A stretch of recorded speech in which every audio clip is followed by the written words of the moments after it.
Hey guys, it's Jeff from Press Your Luck, and today I am feeling very citrusy. Look, I got my orange bird shirt on with my hat. I'm all decked out with the orange bird because I'm feeling citrusy. But I'm not focusing on oranges today. I'm actually gonna focus on lemons. And when life hands you lemons, you know what you do? You get yourself a copy of the gorgeous orange step-by-step Instant Pot cookbook, and you make yourself some lemon ginger blueberry cake. Look at that beautiful color, step-by-step photos for every recipe, a timing bar, really good stuff. So I wanted to take the recipe from the book and bring it into the blog and put it on YouTube because you know what, it's summer and I want a cake. And I don't want to bake a cake in heat. It is so hot, it's 100 degrees this week, it's good. Hot, hot, hot, all right? Cue the Buster Poindexter or David Johansen, whatever the name is. We're gonna actually bake this cake in a small little bun pan, a 6-cup size, and do it in your Instant Pot. So the Instant Pot's gonna serve as a steam oven. It's actually genius because you're not gonna heat anything up, you're not gonna schwitz, and you're gonna have the most amazing slice of a lemon ginger blueberry cake you've ever had. And if you've never had it before, just welcome to one of your new favorite things. It couldn't be easier to make. It is silly how simple it is, and you're just gonna see for yourselves because seeing is believing, and so is tasting. So let's go right to the Instant Pot and make the most amazing lemon blueberry ginger cake with a wonderful icy glaze. Let's go. Orange bird, he approves. So the very first thing we're gonna do is we're gonna be simple and keep it real here and just use some lemon cake mix. I happen to really like the Duncan Hines Lemon Supreme. It's perfectly moist. I know some people just love that word, moist. And it will be. So just grab one of these boxes of lemon cake mix. It's usually about a 15.25 ounce box. It doesn't matter. Just get one of these boxes. Any brand will work. But I do like the Duncan Hines. And we'll put that right in a decent sized mixing bowl here. Always go larger, by the way, with your mixing bowl because it's gonna create much less mess when everything gets mixed together. It'll prevent everything from flailing all over the place like my hands do whenever I talk. I also want to add in 1/3 cup of vegetable oil. It's healthy, right? Because it's made from vegetables. 3 large eggs. And what gives it the ginger flavor is gonna be some ginger ale. Yes, for the liquid here, I wanna use ginger ale. A cup of it, just from the can, from a bottle, whatever. If you want an even more intense ginger flavor, you can use ginger beer, which is what you typically use to make it dark and stormy, which is usually ginger beer and dark rum. Or if you don't want the ginger flavor, you're simply gonna just add a cup of water. Pour that into the mix. And now take a hand mixer. You can also do this in a stand mixer, by the way. Start in the low speed, and then work your way up to blending it nicely. All in all, you're gonna mix this for about 60 seconds. Just make sure there's no more lumps that remain. It should look nice and smooth. And of course, I'm gonna taste a little bit of this batter right now. Hey, batter. That is absolutely delicious. It has like an icy lemon flavor, and it's fabulous. All right, let's get these things off, and if you want to lick them, I'm not going to tell anybody. They say you're not really supposed to, but sometimes rules are meant to be broken, right? I can't wait for the comment who's going to be like, you should never eat raw eggs. Yeah, tell Rocky Balboa that. But seriously, do everything at your own judgment. All right, so we got our cake batter all ready to go. Now, let's transfer it to a bundt pan. For this, I want to use a 6-cup bundt pan. Make sure it's a 6-cup bundt pan. This should be non-stick. I'll link to where you can get this exact one. And then we're gonna take some non-stick spray, spray the inside of that up. Make sure you get the middle as well. Be a little generous, that's perfect. And now we're gonna pour our batter in. All right, that is perfect. All the batter transferred into the bundt. The bundt. And here comes the blueberry portion. Blueberries. Fresh blueberries, nice and rinsed, a cup of them, all right? Just literally do this. Have some fun. Disperse them evenly throughout the top, just like so. Ho, ho, ho. We're not gonna do anything to these blueberries now. We're not gonna push them in or anything. We're just gonna let them rest there because they are going to sink in as our cake bakes, or I should say steam bakes, in the Instant Pot. Speaking of which, let's get it ready for that. Now the next thing I want to do before I cover this with foil is I want to transfer my bundt that's filled with the batter and the blueberries to either the trivet that came with your Instant Pot, or you can take an extra step here, make things extra easy on yourself, which I love to do these days now, and take a silicone sling, I'll link to where you can get that as well, and rest it on top. It's gonna make things so easy. Now we're gonna take a piece of foil and we're gonna just lightly cover the top, just like so. And then just take your finger and boop, poke a hole right down the center. You can also use like a pen or a pencil, that's fine too. Just get a hole so that way the steam will be able to go right through the middle of the bun pan. And now take your little handle here with the silicone sling and look at this. It creates this amazingly easy basket. I cannot recommend these things enough. Worth every cent. It makes life so much easier than using the metal trivet in these situations when it comes to taking it out of the pot. Trust me on this. This is great for roasts. This is great for cakes and bun pans and stuff like that. Now it's time to go to the Instant Pot and make sure your liner pot is in there, right here. Make sure it's not just like that. This needs to be in there, otherwise you're gonna have problems. To that we're gonna add 2 cups of water. And again, here's where the silicone sling makes things so easy. Look at this. Just lower it directly into your pot. This is a 6-quart, although it'll work fine in an 8-quart as well. There you go. Right in there, nice and snug. Perfect. Now it's time to secure the lid. Make sure that we're in the sealing position. Some models will automatically do it for you. If you have a little nozzle here, make sure it's saying sealing here. And now I want to hit the pressure cook button on my control panel, and I want to go for 50 minutes. That's 50 minutes, you know, just 10 minutes shy of an hour. And hit the plus or minus buttons to adjust. If your model has a knob, use the knob to adjust. And if your model has a start button, hit that. If your model doesn't have a start button, it'll go into the function after a few seconds of setting the time. All right, now it says on, and while it says on, that means the pot is going to be building pressure. So just have a little patience and just, you know, clean up now. Clean as you go. It'll make things so much easier and just more satisfying.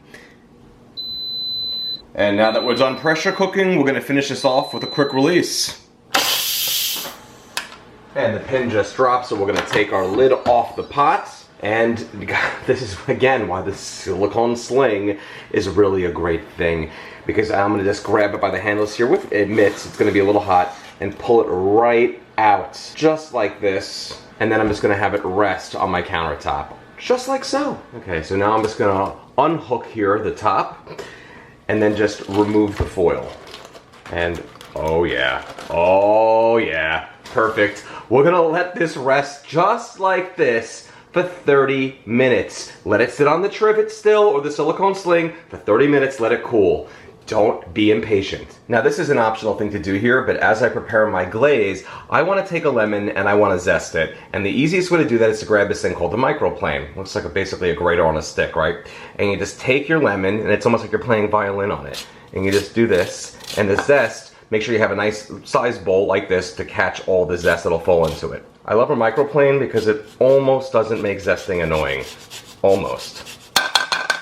So a few minutes before I'm ready to take the cake out of the buns, I want to make that glaze. And to do this, I want to take 1 cup of confectioner's or powdered sugar. It's the same thing. Confectioner's is just a more fancy name for it. And you can sift it. It helps to sift if you can, if you have a sifter, into a bowl. If you don't worry. It's really not going to make that big of a difference. To that, I want to add in 2 tablespoons or 1/4 of a stick of unsalted butter. I usually always use salted butter even when I bake, but for a glaze, I want it to be unsalted. And I just zapped it in the microwave for about 20 seconds until it melted. Add that on top. I want to add a 1/2 teaspoon of either vanilla or lemon extract if you want to give it that slightly extra lemony flavor to it. My lemon zest, if I went ahead and used it, which I did. You don't have to, but it's going to add a nice little touch here. Texture and flavor. And 2 tablespoons of warm water. All right? And we're going to get in there. We're just going to mix that all up. And you're going to get yourself a really nice glaze. And here's our glaze's consistency. I think it's perfect that way. But if you want it a little bit thinner, I'll show you what you can do. You could add simply another tablespoon of water, or if you zested those lemons, add a little bit of the lemon juice to it to give it even more lemon flavor. That's completely up to you. Fabulous. Okay, great. Let's just set this aside for a second. And now focus on our cake, getting it out of the pan anyway. Now the best and easiest way to do this is to take a plate like this, take a fun one so it has nice little textures on it, and then put it like this so it's basically upside down on the bunt, and then we're going to just simply do a switcheroo here and flip the bunt, move the sling out of the way, and then just give it a little bit of a tap, and then guess what? Voila. Comes right out, slides right onto the plate. That's why that non-stick spray is so important. Beautiful, just beautiful. All right, let's glaze it up. I'm gonna take my glaze here with a spoon and then just drizzle it on top. As you do this, it's going to begin to cascade down the sides, making for a really pretty and appealing looking cake. Should you go in the middle, You really want to have glaze going on here. It's all about that glaze. And look at this. Look at how beautiful it looks, how it glistens, just gorgeous. And all right, I'm gonna cut myself a slice. Oh look, matching plates. There we go. It's gonna be beautiful. I can already tell you that. Okay, okay, look at this. Look. I told you about them blueberries. Now look at how beautiful those look. I mean, I just can't get over how beautiful this is. You see how like the icing just seeps into the cake. It's gonna absorb it and making it unbelievably delicious. All right, but in the meantime, I got myself a beautiful slice here to try out, so let's do it. And here it is, my beautiful lemon ginger blueberry cake, all nice and glazed up, just like my glasses are right now. I'm gonna take my glasses off. All right, here we go. Let's try it out. Okay, first off, look at how the blueberries just become this, it's almost like a cobbler that makes itself into the cake. All right, let's do it.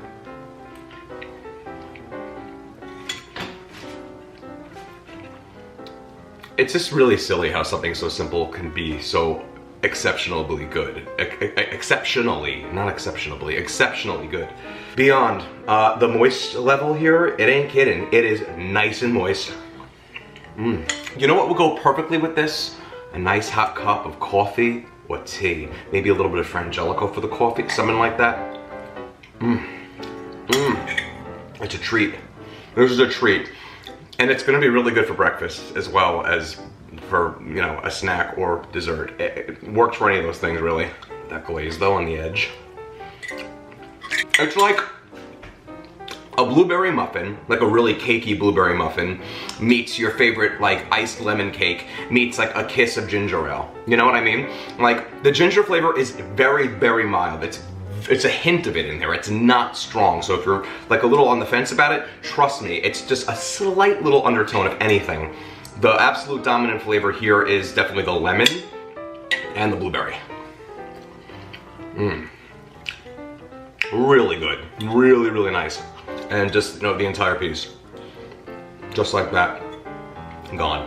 Now, like I said before, this recipe is in my first book, but I also have 3 others. So you could really own a rainbow of deliciousness here. Every single one of my books has beautiful, gorgeous, color step-by-step photos for every recipe, just like the one that I just made right here.